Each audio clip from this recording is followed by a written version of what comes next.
Welcome to Virtual Staffroom for the beginning of November. These are the updates for October 2022 that came through the usual update pattern from Google. And when I first started doing these updates, I didn't include, but now do include the updates from the ED90 that Google do on their YouTube channel. So if you're not aware of that, Google for Education have their own YouTube channel and do these 90-second updates. I've never yet watched a video that isn't 90 seconds. They're getting closer to it now, but they never are quite 90 seconds. But they did used to be like 3 minutes before, but they're much better at it now. But the handy little things that they choose to update. You don't get all the updates, just a small selection. So it's definitely worth subscribing to their YouTube channel, and of course to ours whilst you're on YouTube there. So these are for October. So of late, over the last probably over the last 6 to 8 months, I've been talking a great deal about Google seem to be introducing functionality that is about increasing the efficiency within which the way that you work by increasing efficiency across apps. So this is specifically an Android app efficiency, that if you're using split screen on an Android app, you can literally copy or highlight text and just drag it across into your slide deck whilst you're building your slide deck on your Android device. So that's really, really neat. I have to say, it wasn't until I saw that I thought, you know, it's years since I've used my split screen on my phone, and I've started using it again now, because I can do that copying of text across from one location to another, which is really rather neat. So that's the first one of the day. You can now join or start a meeting directly from your Jamboard. I mean, that Jamboard kind of meet stuff was in there, but you can see on the screen now that actually you get, in the same way that you do if you're presenting directly into a meet from slides, you get all the faces down the right hand side now. You get the same in your Jamboard if you're working on a Jamboard collectively, which is really neat, isn't it? So if the other people in the meet from whatever location they are also working on the same Jamboard, you can be presenting your Jamboard, see the faces of the people in the meet, and they can also be contributing to the Jamboard, which seems to me a really, really neat addition. It's been a long while coming, I think, that one. So that's rather neat, which is that one. So some improvements with your Google Chat and with your Gmail search experience on both web and mobile. And again, it's just about that constantly building in those efficiencies that make the tasks that you need to do that a little bit better. So you'll get search suggestions on mobile. If I'm honest, I hadn't even noticed that you don't get search suggestions on mobile before now, but apparently those are now in place and they're happening, which is quite useful. So you'll start to see suggestions about things to search for. And I think what you used to get is that you used to get a history of what searches that you've done, whereas now you get a much broader set of suggestions rather than just the ones that you'll see your previous searches pop up previously on the mobile, whereas now, in the same way that it is on the web, it kind of uses AI to suggest things you might be searching for. You can now use the Gmail labels on the mobile, and they become one of the search chips that pop up on the top of the screen when you're doing a search. That's really quite handy, so it gives you more space to do your own search. And if you get a 0 result in a search, you'll now also get suggestions for related searches. So if you've done a search in your Gmail, it's found nothing, Google thinks, well, you found nothing, but maybe you didn't get very clear search terms, so I'll make a suggestion, about some other things you might be looking for. So you'll get some related searches. So if your search terms weren't clear enough, but Google have guessed right, then it just makes that search that little bit quicker to get to. So that's really quite neat. I mean, that the whole AI thing that is now kind of becoming more and more apparent in all the apps is just kind of snuck in, isn't it? We've full blown thick into the use of AI in more or less everything you do every time you're on Google Workspace. And that's kind of one of the related results. Making suggestions is one of those things that's AI in place doing that for you. So that's really rather neat. Smart chips have been here for a long while, so I just call them search chips when you're in Gmail, because that's kind of what they call them. They appear in Google Docs a lot, and they have been in Google Sheets for a little while, but you can now add in events from your calendar directly into it. You can see in the little GIF that's on the screen there that when you use the @ symbol as your prompt, it gives you documents, it gives you people, and it gives you calendar events now. So you've got all of those things. You've got some interaction with the smart chips once they're in there. What you haven't got with documents, with the files, is you haven't got the preview within that document yet. So in Google Docs, when you put in a smart chip that links to a document, if you click on it and open it up, and you hover over it, you get the option to view that document inside the Google Docs. And there's a little mini viewer, and it works for Docs and it works for YouTube videos as well. But in Sheets, you don't get that option to view the document. So if you were to click on that Q3 planning and it was to pop out the little preview thing, there wouldn't be an option to preview it without, you'd have to open it in a brand new window. So it's getting there, but it's not as fully functioning as it is in Google Docs yet. But we are getting there, which is a good thing. Those of you who do use Workplace apps and your domain admin has allowed you to search for them, there's a much more sophisticated search now where you can filter out by a number of criteria, things like it works with Google Classroom, for example, or whether it's free or it's priced or whatever. However, you've got a number of kind of options to filter with now to make the search that bit more focused. So hopefully you'll find the app you're looking for that much quicker. Okay, so that's that one.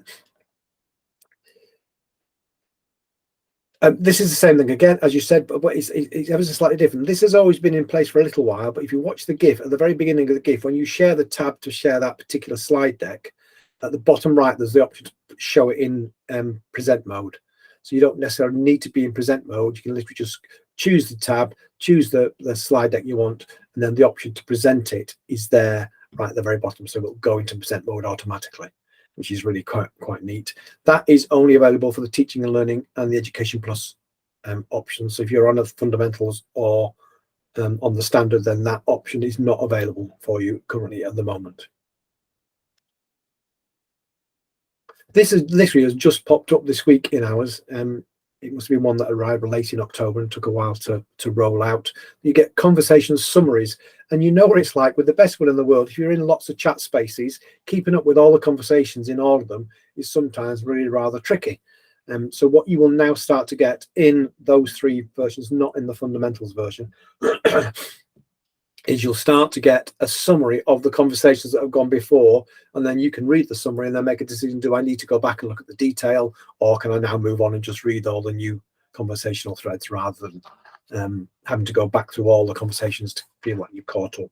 So I think that could be a really useful thing. There is always a danger with those summaries that it's too vague a summary. You will still need to go back, but then that's the nature of the business, isn't it? But without doubt, it will save you time.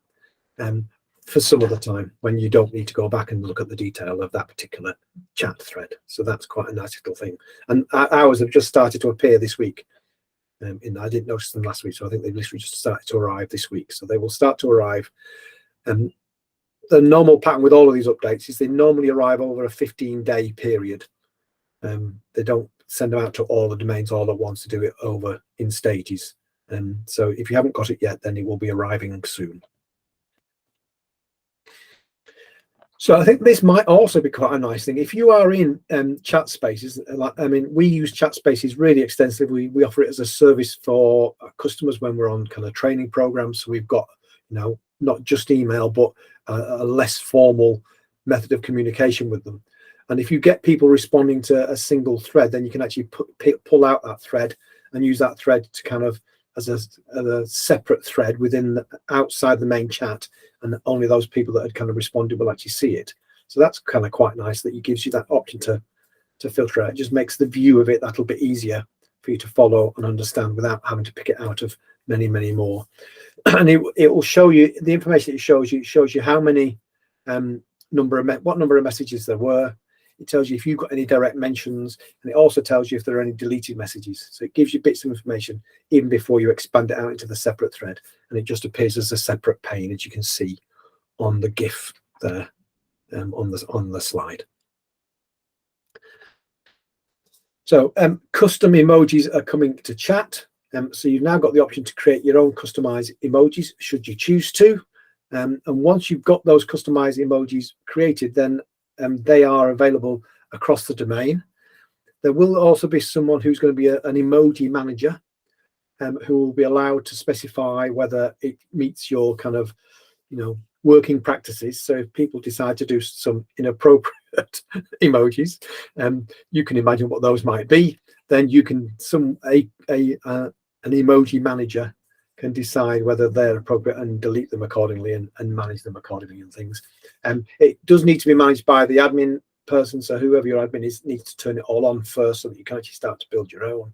And once you've built your own, then you can use them, and they can be widely used right across the domain.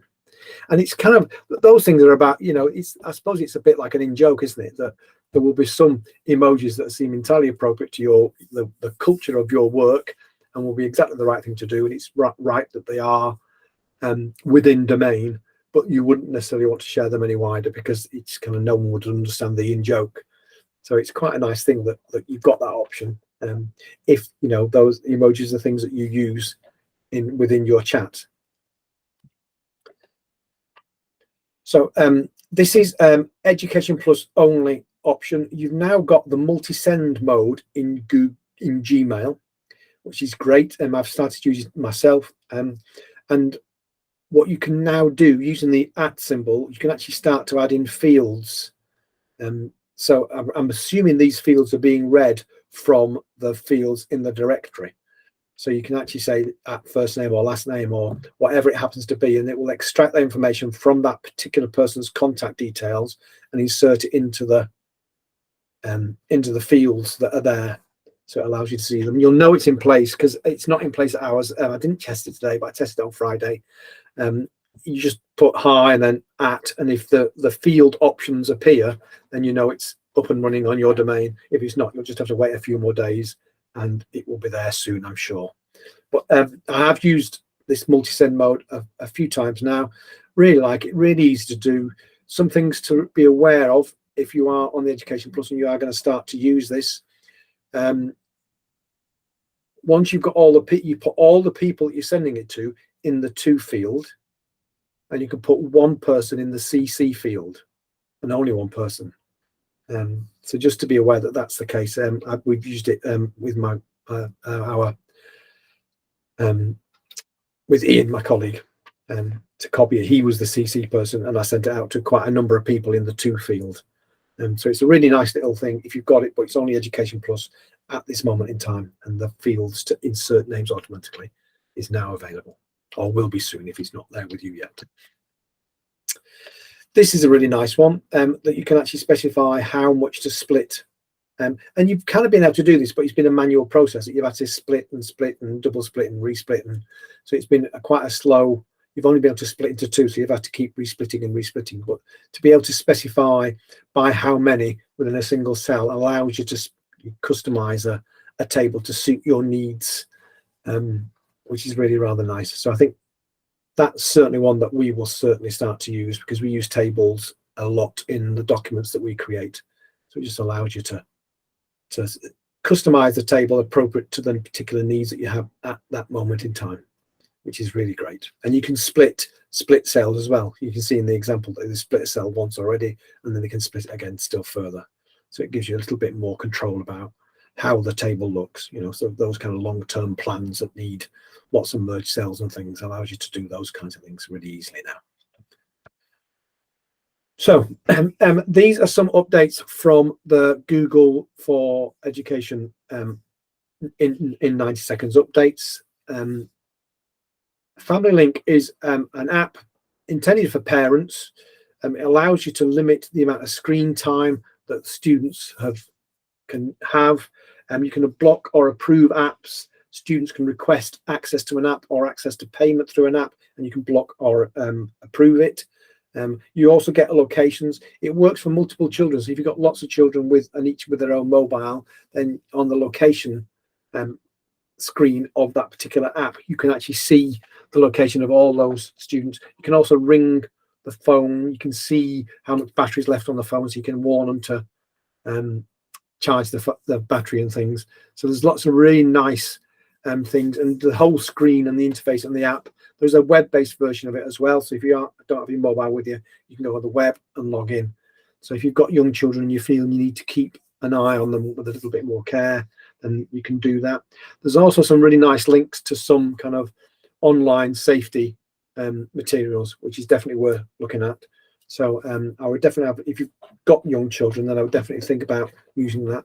The other thing that I did wonder about with this is if you are on a field trip, you know, you've gone to a, you know, I don't know, a local museum, and you've asked the kids to go around in groups of 3 to give them a little bit of freedom, then you could actually have them all added in for the duration of that time you're in the museum, and keep your eye on where they all are. It might look a bit of a mess with, you know, a class of 30 or more on a single app, but there might be other applications that as a school you might well be used, but certainly for parents to use to keep track of their children would be a really useful thing to be able to do.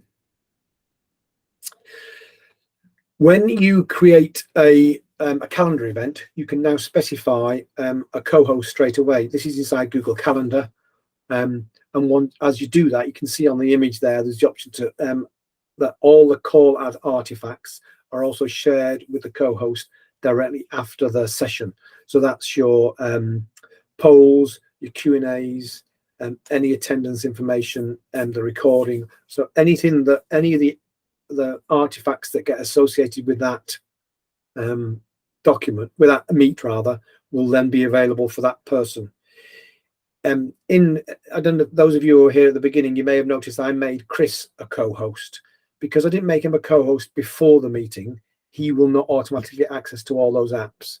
It's only if you make them a co-host before the meeting, you get the option to tick the box to say, yes, give them access to all the artifacts, and he would have got them then. But this way around, he doesn't get them all.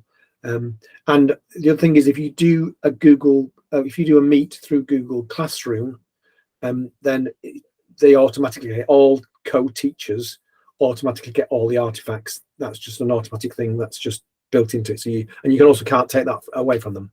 You can't untick to say they don't get them. So in Google Classroom, it's all automated. All teachers get all the artifacts for all the meets. But in a calendar event, if you nominate a co-host before the meeting starts, you can specify that they will get access to all the artifacts by ticking the box.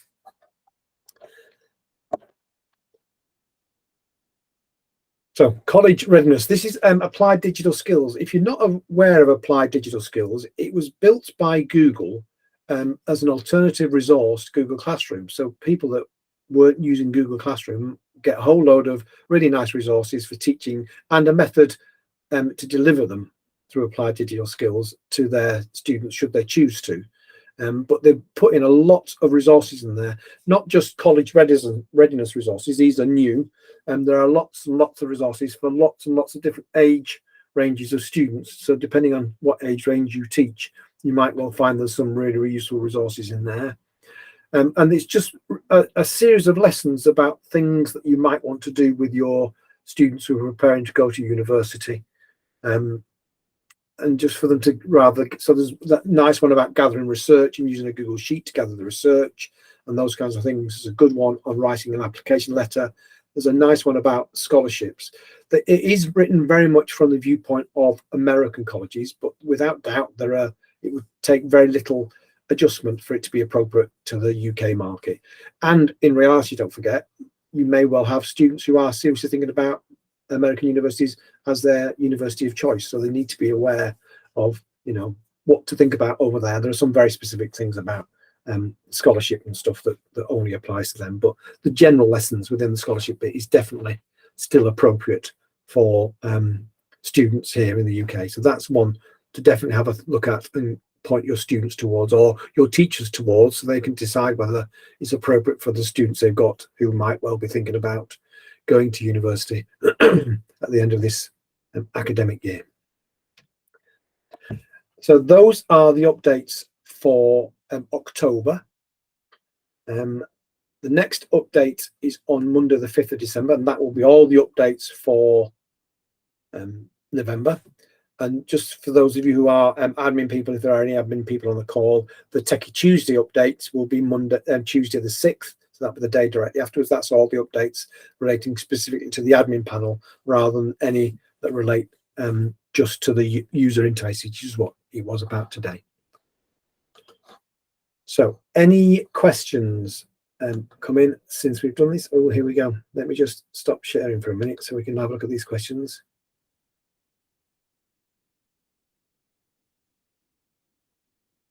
Okay, so Andy's saying he's used. Hi, Andy, by the way. Nice to see you. He's using an alternative to the multi-send in Gmail. I'm not quite sure how that works.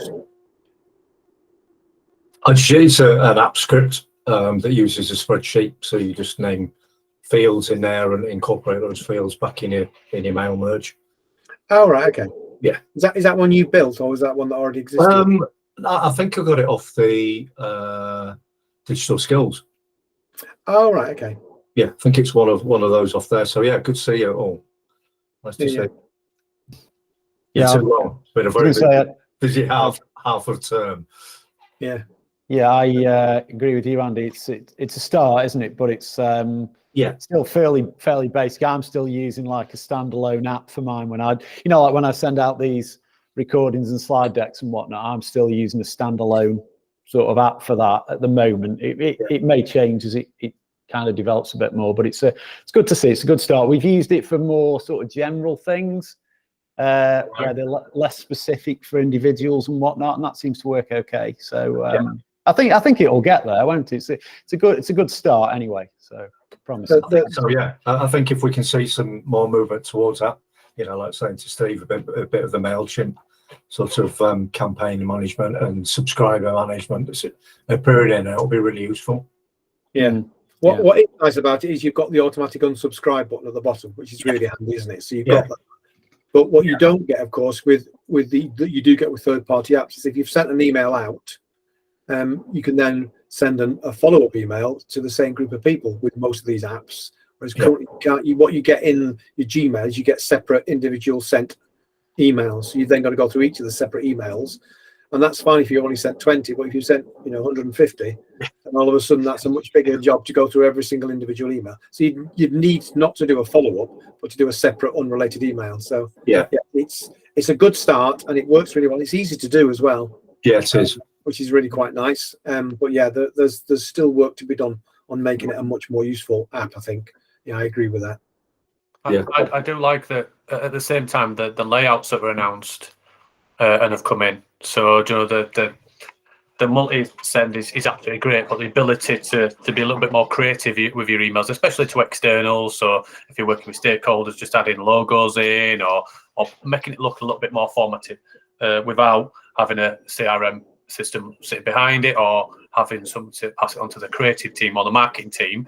That as long as you don't go off too much of a tangent, they won't around branding and colours and everything else. They won't get too offended, and you can start to create your own a little bit. And I do like that, and I've used it on multiple occasions, definitely.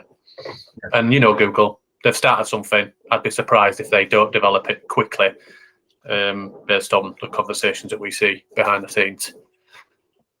No, absolutely. Yeah. I think that would certainly be the case. Okay. I think seeing that unsubscribe feature in there, that's quite a major step to look at putting something like that into it, rather than just with the fields from that you can put in. So yeah, watch your space, I guess. Yeah, absolutely. Yeah, Jason's just dropped a question in there about the layouts. Likes them, but sometimes finds it removes the link buttons. Has anybody else experienced that? Jason, I have, and I've only just noticed it happening this morning. I think, oh, blimey. So yeah, the link button was there. I adjusted the link to a different link, sent it all out. It was all in place. And it's happened twice now. I think, oh, blimey. So I've gone through the first load, and there weren't many, and sent the link as a separate email, as a follow-on for each individual sent. But I found I've just done another. I have no idea why that's happening.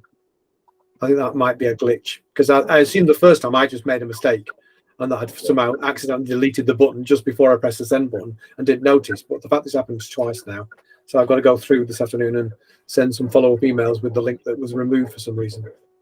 And it's frustrating because the button was, for those of you who aren't aware, one of the templates within the multi-send has got your text that you replace, and there's a button at the bottom, and it's a button to nowhere currently. So I changed the link to the place I wanted it to go to and changed the text. And then when I sent it, the button was removed. Can you raise that when you've got as soon as you've got an opportunity? Can you raise that into the technical space with Google during that Google chat group? Can you just drop some images and some stuff in there just for Jason and our behalf, just to see whether that's a known glitch, and then come back to people on that, because there's a partner technical forum that we've now got access to. So we'll see whether we can, if other people are seeing it, because you know what it's like with these. Everybody's like, yeah, I've noticed that, but nobody's actually had a chance to ask Google yet. If everybody asks, then the Google team are on it and are more likely to respond. So we'll do that on your behalf, Jason, and everybody else. Yeah, I'll get back to you, Jason, on that, because I need it resolved, because I can't be doing with that really. And until it's resolved, I'll go back to my old third-party app, which I've still got. So, which is a nuisance, because one of the beauties for us as a business is that all the emails get tracked through our CRM. So it's very handy in that respect. So you can see them going through. But yeah, just use the templates in the CRM, Paul, would be my advice. Rather than your third-party app, until Google have resolved their issue. But fingers crossed, it'll be pretty soon.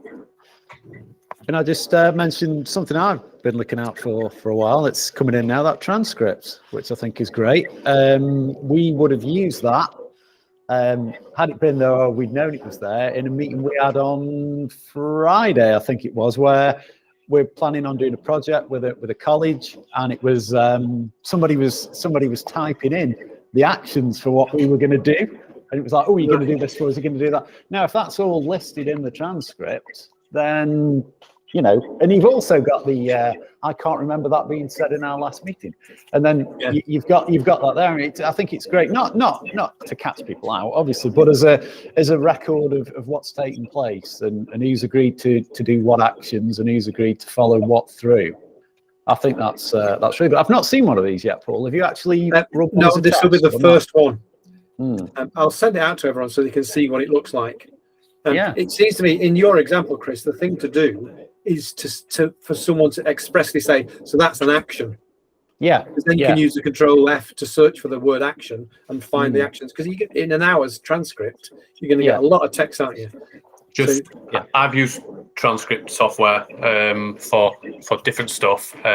Let's see how good it is. I've seen somewhere you literally cannot even make out what some of the sentences are.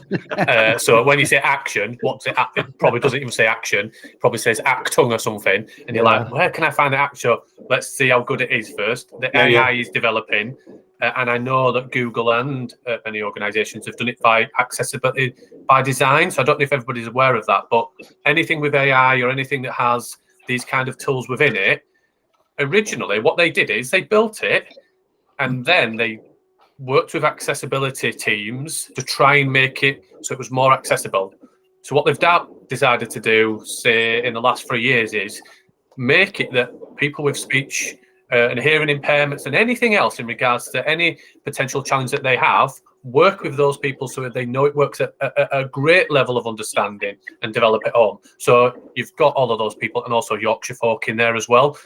So it's the lowest level of difficulty apparently for understanding.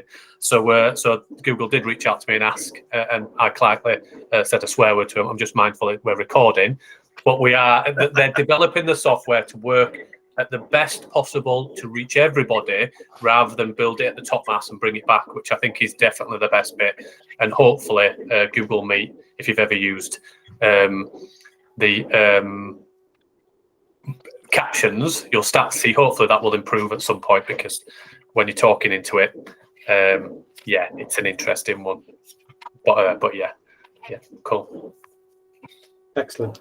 Good. Any other questions or thoughts about any of the tools that people might think be using soon? No, I've just dropped that app script link in if anybody wants to find that useful. I find it really useful for doing, not campaigns, but multiple mail merges to data and information that I pull from Google Forms.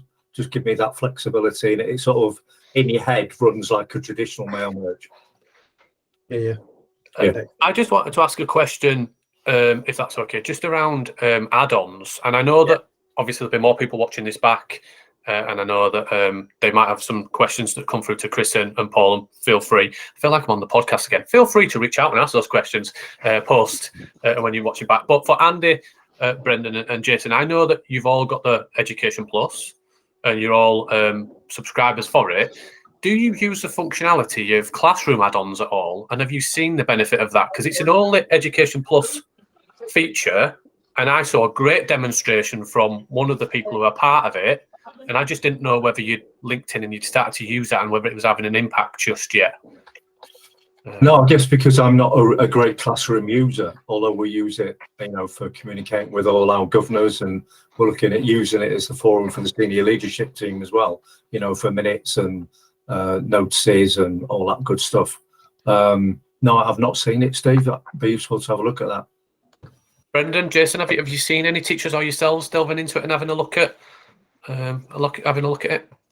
So initially, when it was announced, there's quite a few people reaching out, just asking questions about it, inquiring about it more than anything. So I'm due to be doing quite a few sort of quality assurance, sort of desktop Google Classroom dips, if you want to call it that. So I guess at that point, I'm going to see more evidence of how it's been used and different implications for it and where the innovation comes. But at this point, I've not been into enough separate Google Classrooms at this stage of the year for me to be able to really kind of say definitively how it's being used. But there has definitely been interest and a response to it. So now for me, it's about kind of seeing what good practice is going on and trying to share that and get it to spread out across the group. But yeah, it's just a bit too early for me to be able to kind of give you any tangible examples at this stage. That's fair enough. That makes sense. Jason? Yeah, I want to say the same as Brendan. I think there's people who will be using it. As deep dive processes started, so we'll be seeing it. I'll ask Paul to keep an eye on it. But yeah, I don't know if anybody who's using it a lot yet. Yeah, it's one of those things. I knew about it, obviously, from the updates and everything else. And we were over in Ireland and we were doing some work with Book Widgets, who are one of the add-on partners. And if all of them work like the Book Widgets add-on does, then wow, in terms of people talking about time saving and everything else, and I don't know let me drop the link in. I've put a link to the website. Yeah. So that's Book Widget, but there are 25, I think it's 25 add-ons. So let me just drop all of those in. So you might not have used Book Widgets, but you might be using Edpuzzle, you might be using Kahoot, you might be using Formative, or I want to say Pear Deck, but obviously that comes with GDPR compliance issues, so just be mindful of that one. And don't say that you are using it there as well. Arts and culture, but also like things if you're not using Pear Deck in there, Nearpod. So what it does is you click on it and it keeps you within Classroom. It means that you assign it, but also the students and the staff do all of the marking, all of the work, all within Google Classroom. So you never have to leave that one frame. And I found it fascinating. I was like, obviously, as it grows and there's more than 25 apps, it will bring in. But everybody across the year will use things like Edpuzzle, Kahoot, and maybe a Pear Deck or a Nearpod. I don't know whether they have to be the paid versions for them to integrate effectively. But I know that obviously you guys are the Education Plus, so I just wanted to see if anybody was using it. But yeah, it's just out of interest, really. Cool. Paul, just thinking, as clearly as your boss, your line manager, I'm not, by the way, those links that they've gone into the chat there, might be an idea just to copy those, and then we can add them into a back page on the slide deck, so that anybody who hasn't made this, we can just say links that were mentioned in the meeting or something, so that they actually get those. Because if we're just saying, "Oh, I've put a message in the chat," people aren't necessarily going to get hold of that, are they? No, that's true. Yeah, you're quite right. Yeah, probably a good idea. I'll grab all them and make sure they go. Just to grab them, then we can add them to the October updates, can't we? Then everybody's got those links. I'm sure they'll find them useful. Yeah. Does it not pull through the separate transcripts, not the transcript of the Google Meet? Do we still not get that? All the links in the note? Yes, no, it does. Yeah, you get a transcript of the chat when you record. Yes, I've forgotten about that. Okay. Yeah. All the link. Yeah, so we'll yeah. All of those are shared on with Chris. Yeah. And Andy, and this is not necessarily directed at you, but looking forward to seeing Jason and Brendan. Andy, if you want to come down, it is a college event. Yeah, I've seen that one, the FE one. But yeah, looking forward. I'm just sending out an email right now for the lightning talks. So yeah, it's going to be lightning, 5 minutes stand up, will be timed. You'll have a buzzer. Going to try and make some fun out of it to try and get as many people kind of sharing their stories, because you know what it's like we'd love to have, the problem is if you just have a couple of colleges or a couple of organizations sharing, everybody feels that they're left out. So we're going to try and get 10, 15 people in as quick as we can. So yeah, I'm just following up the email today, and I'm just going to get signed up. So 5 minutes, and you will be buzzed off the stage at 5 minutes to move the next one We've got on. a hook. Yeah, I'm gonna say. I can't. I don't want to say it, but one member of staff said cattle prod, but on the recording. Chris. Yeah, I couldn't possibly comment on that. But yeah, looking forward to having that. I was down at the space for a different event, but I just want to go see it. So it's in the beach. If anybody's been to the beach at 123 Buckingham Palace Road, it is as it is. Inflatables, lilos, deck chairs, and loads of others. It's a funky space, so I'm looking forward to having the first FE focused event since pre-COVID, I believe. So yeah. We'll have one for independent schools at some point, Andy. Definitely, yeah. We're trying to move everybody, we're trying to move Google to focus on everybody rather than just the big multi-academy trusts and just this, because even though the number in terms of there might be 1,000 schools, but in terms of the size of the buying power and the stories to tell, I think there's some great stories to tell across all sectors. So yeah, looking forward to it. Just got to make sure Paul's just got to make sure it's all planned and runs smoothly. Now, just Paul's first time has heard it. It's been handed over to Paul right now, so Paul's leading on it. Excellent. Good. That's right. I'd turn the recording off so there's no proof. No, I've seen that FE event, so I sort of discounted it at first, and then thought, well, you never know where life's going to take you, do you? You never know, Andy. You never know. So if you can get out for that day on the 22nd, sign up. More than happy to have you down there. Yeah, I'll see if we can make it. Yeah, excellent. But I mean, on a serious note as well, I think we sometimes get so locked into our own sector, and it's not that you can't learn everything you need to know, but actually sometimes those moments out of sector, you think, wow, we could do that. Do you know what I mean? Yeah. There are often those moments. When I first started as a consultant back in decades ago, one of the first things I did was I used to get the primary school teachers to come and join the secondary school, because I was training secondary schools through the national strategy. And I always brought primary school teachers in because secondary school teachers at that time were getting a bit lazy. We're always saying, oh, well, they come to us and they've learned nothing. I'm thinking that can't be true. So you get a primary school teacher in front of them saying, these are all the things I'm doing. And there's a secondary school teacher sitting there squirming saying, 1 minute, we don't normally do that till year 8. What's going on? So understanding the value of what another sector offers, I think can be really beneficial. So that's huge. Yeah. And it'd be lovely to see you. Yeah, no, I think it's, a massive opportunity that people need to take is to look over the parapet and see what's going on. I try and go to as many as I can things that are either in and around West Yorkshire, Leeds particularly, that are being run by businesses to do with anything and everything digital, really. I go to quite a few of, if you've heard of a company called CTS, Charlie Tango Sierra.co. They do what you guys do, but for business in a way. But they have customer sort of gatherings, and it's great to just hop in on those 2 or 3 times a year and hear how they're rolling out Google Workspace and what challenges they have and what solutions they've got within the business sector, financial services or banking or anything really. So it's always good to jump outside, and you never know what you might find. Yeah, absolutely. And it'd be good to see you. Yeah. I'm in Birmingham next week. I don't know if anybody's attending the. I think Paul, you've got the AET event, but to Jason and Andy, I'm attending Birmingham, the spin-off of the Schools and Academies show, the EdTech Summit.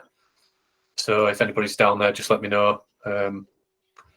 It's a good event, to be honest. They had it 2 days. It was online. It's like I said, spin-off. It was focused and developed during COVID, and then it was 2 days last year. And now it's just 1 day on the 17th. Right. So if you're there, if you're in Birmingham or nearby, just give me a shout. And I have the pleasure of being the chair of the event this year and introducing different stuff going on. I'll be on some panels, but I'll have plenty of time for coffee and discussions as well. Yeah. I've got lots of people that have messaged me saying, do you want a coffee? It gets to the end of the day where I find out I'm not here, and I've had about 65 cups of coffee, and I get home and my wife's like, why are you so wired? What's going on? It's 10 o'clock at night and I have to explain. It's just like, maybe just have decaf.